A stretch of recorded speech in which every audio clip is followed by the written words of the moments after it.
Vai chegando uma idade que a gente vai desenvolvendo aí uma versatilidade, uma facilidade de ser mais ativo, ser mais passivo. Especialmente quem tá em relacionamentos mais longos, que sempre rola aquele momento em que aquele que era mais passivo quer pegar o cara e aquele que era mais ativo tá a fim de dar. Mas pra isso rolar legal, os dois precisam estar na mesma vibe, investir nas tentativas, na paciência, porque de fato, pra alguns, sair da sua zona de conforto, estando só ativo, estando só passivo, naquilo que ele tem o melhor desempenho, pode ser uma tarefa muito difícil.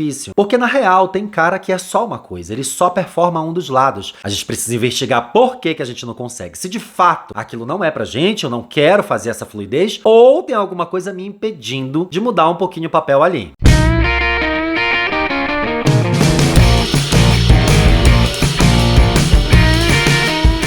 Olá, Belovers! Eu sou Márcio Rolim, criador deste canal Biquarentona, onde a gente discute as questões da vida de homens gays mais velhos e também dialoga com os novinhos, para eles escutarem, aprenderem como é que pode ser a vida deles no futuro e torcer para que tenha uma velhice gay muito legal. Eu virei versátil. Eu não sei como isso aconteceu, mas um dado momento da minha vida, eu passei o meu primeiro momento da minha vida sexual todo sendo passivo. Porque há mais de 20 anos atrás, a ideia que a gente tinha de sexo é que o homem gay, ele era o passivo. Isso era ser gay naquele tempo. Só anos depois, eu descobri que eu podia ser ativo. E eu entrei numa onda de só querer comer. Daí então eu comecei a namorar, e os meus namorados tinham sempre um papel muito definido no sexo. Ou ele era só passivo, ou ele era só ativo. Tive um casamento de quase 6 anos em que meu companheiro era só passivo. Já no final da relação começou a rolar uma fluidez. Foi aí que eu descobri que eu era um ótimo versátil. Mas eu me tornei um versátil daqueles que eu sou capaz de conversar com o cara no aplicativo e sequer perguntar o que ele curte. Curte o quê? Mas isso não é uma realidade de todo mundo. E nem precisa ter, porque ninguém é obrigado a ser versátil. Só que alguns caras não são versáteis por diversas questões estruturais, sociais, fisiológicas que a gente vai discutir agora. Primeira delas, machismo. É muito comum caras gays mais velhos ainda resgatarem uma educação machista e uma visão machista do sexo. E por isso não se permitirem, por exemplo, ocupar a posição de passivo. Ele acha que aquilo pode torná-lo menos homem, mais frágil ou colocá-lo numa posição de vulnerabilidade. Existem muitos homens que não conhecem a estimulação prostática porque eles acreditam que a posição do passivo é uma posição feminina. Sabe aquela coisa de pessoas mais velhas que quando vem um casal gay eles perguntam quem é o homem, quem é a mulher? É exatamente esse pensamento que ainda tá perpetuado na cabeça de muitos homens gays, principalmente os caras da minha geração ou um pouquinho antes. E esse machismo é levado para as relações. Dentro de uma relação em que ele tem uma confiança com o cara, que ele dorme com o cara, que ele vive com aquele carinha, ele não se permite experimentar coisas novas. Pode até ser que ele queira, ou talvez ele nem saiba que ele quer e que ele goste. Ele só entra numa relação se o cara for passivo. Porque se o cara não se disser 100% passivo, power bottom, ele nem vai namorar aquele cara. Porque em um dado momento ele vai pensar, bom, vai chegar uma hora que ele vai querer me comer e eu não vou querer dar, então não vai dar certo essa relação. Experiência ruim. Muitos caras que só fazem ativo experimentaram uma experiência ruim enquanto passivo. Ou que doeu e o cara não teve paciência, ou que ele teve uma pequena lesão, ou que o cara continuou fazendo e ele pediu pra parar e o cara não parou, o que configura estupro, isso é muito perigoso. Ou que ele não conseguiu fazer uma higienização boa, correta pra aquele momento e ele acabou sujando o cara e ele ficou traumatizado por ele ter sujado o cara. Ele simplesmente criou um bloqueio e ele não experimenta mais uma curtição que pode ser uma delícia pra ele, só que ele ainda tem aquele trauma daquela vez passada. E você que tá vendo esse vídeo agora, que é muito importante você ouvir isso. Se você teve uma experiência ruim no passado e isso fez com que você se bloqueasse, tente novamente, quebra esse bloqueio. Pode ser que você descubra uma coisa maravilhosa, sensacional no sexo que você tá perdendo por conta de um trauma que você não cuidou, não tratou. Homofobia estrutural. É muito comum gays de todas as gerações acharem que caras afeminados, por exemplo, são sempre passivos, que caras não afeminados muito machudos são sempre ativos. Isso é uma grande falácia, uma grande mentira. Existem caras que são afeminados e que performam ativos muito bem, e caras que são muito machudos e que performam passivos muito bem. Inclusive esse segundo tem aos montes. A homofobia estrutural ainda faz a gente acreditar que o passivo é uma pessoa com mais sensibilidade, que ele é mais suscetível aos problemas da vida, às questões sociais e a apegos, a romances, o que é uma grande mentira. Sabe aquela relação de dominância? O ativo, que é mais dominante, o passivo é mais submisso. Existem passivos que são extremamente dominantes e existem ativos que são extremamente submissos. A caricatura dessas posições é a homofobia internalizada. A gente ainda associa a imagem do ativo à imagem do homem.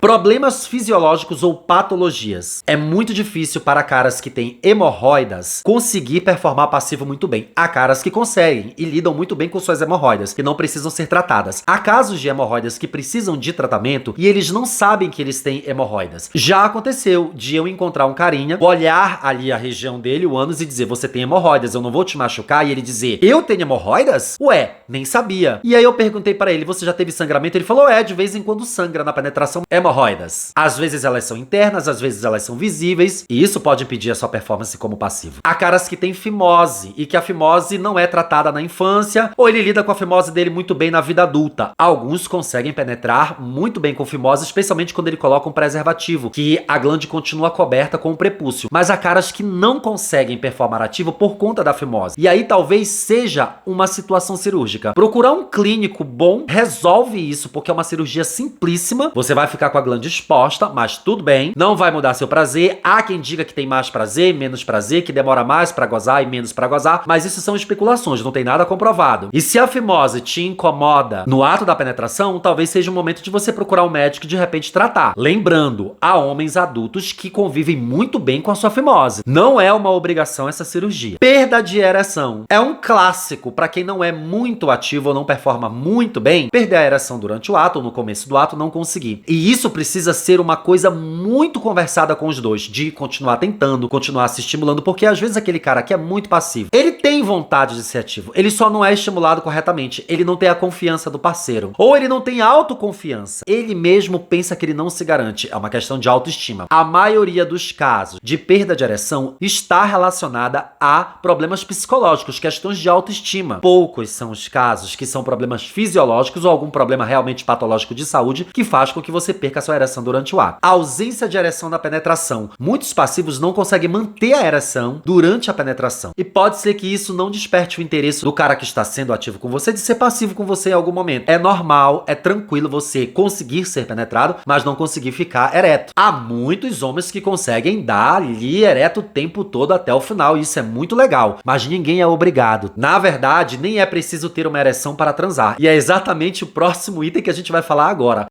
Falocentrismo. Muitos caras acreditam que é preciso estar de pau o tempo todo pra transar, e não é verdade. Você pode ter uma transa sem penetração, você pode ter uma transa com penetração num dado momento, e você pode ter uma transa com penetração o tempo inteiro. Mas o que vai definir que aquilo é sexo ou não é o que os dois estão fazendo, a maneira como eles se tocam, como eles se gostam, a maneira como eles se estimulam. Falocentrismo significa colocar no centro da sua relação sexual o pênis. E quando o pênis é o centro de tudo, a pessoa, o ser humano, deixa de ser o centro na transa. E é aí que a gente entra no assunto muito problemático: o pequeno e o grande. Há muitos caras que acham que um pinto pequeno não serve pra ser ativo. Quando o cara é passivo, ele nem procura um pinto pequeno, ele nem se permite a transar com um cara que tem um membro menor. Muitos caras que têm pênis pequenos, normais, básicos, não se permitem ser ativos justamente porque eles já são acusados de não serem ótimos para ser ativos. Eles têm um trauma, eles têm um receio. O meu é pequeno, então não vou ser ativo. Então acabam performando somente passivo. Isso é uma grande bobagem. E ainda tem caras que têm o pênis muito grande e que querem ser passivos, mas são sempre estereotipados como os caras que têm que performar o ativo, só porque ele tem um pênis maior. Visões falocêntricas que a gente desenvolveu e perpetua até aqui.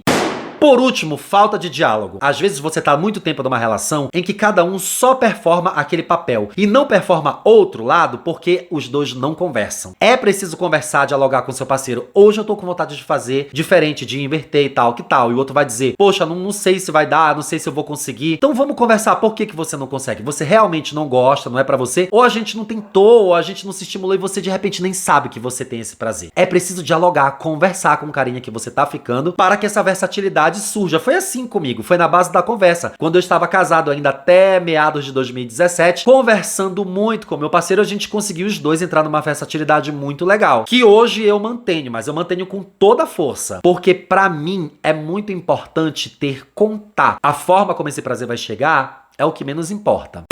A fluidez é um processo de descoberta do corpo, leva tempo para alguns e nada tem a ver com idade, com tipo físico, mas com o desejo de ter sensações, prazeres diferentes, e para isso é necessário ter disposição, paciência dos dois lados, várias tentativas, porque se o cara quer te e ele não tem paciência, amor não vai rolar. E se você de repente quer dar pro seu namorado e você não ajuda ele nesse processo dele manter a ereção ou dele conseguir performar aquele cara que tem a pegada, existem outras maneiras de ser ativo também, que não precisa ser só o cara que tá pegando e manipulando tudo ali na transa. É preciso ter diálogo, conversa, tato. No mais, a gente só faz o que quer. A gente tem que deixar pra trás essa cultura de que se eu conversar um pouquinho com ele, com 2 tentativas, eu consigo fazer com que ele dê pra mim. Todo gay é versátil, basta 2 doses de tequila. Isso é uma grande bobagem, isso é cagação de regra. Há pessoas que só performam uma coisa, há outros que só performam outro lado, e tá tudo bem até aí. Mas quem tá passando a vida inteira performando só de um lado, de repente pode não estar vivendo prazeres porque não se propõe.